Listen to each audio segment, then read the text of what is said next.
আলু ভেন্ডির সবজি। ভেন্ডি ভালোভাবে জল দিয়ে ধুয়ে কেটে নেব। আলুর খোসা ছাড়িয়ে কেটে নেব। এরপর কড়াইতে সরষের তেল, পাঁচফোড়ন, পেঁয়াজ কুচি, আলু দিয়ে আলু নেড়েচেড়ে একটু ভেজে নেব। এরপর দিয়ে দেবো ভেন্ডি, আন্দাজ মতো নুন হলুদ দিয়ে আলু ভেন্ডিটা লাল লাল করে ভেজে নেব।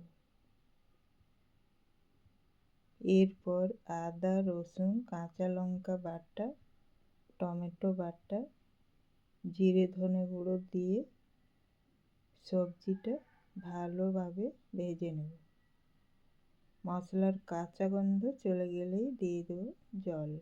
জল দিয়ে নেড়েচেড়ে ঢাকা দিয়ে সবজিটা সিদ্ধ হওয়া পর্যন্ত রান্না করব। একটু মাখো মাখো করে নামিয়ে নেব। আলু ভেন্ডির সবজি রেডি।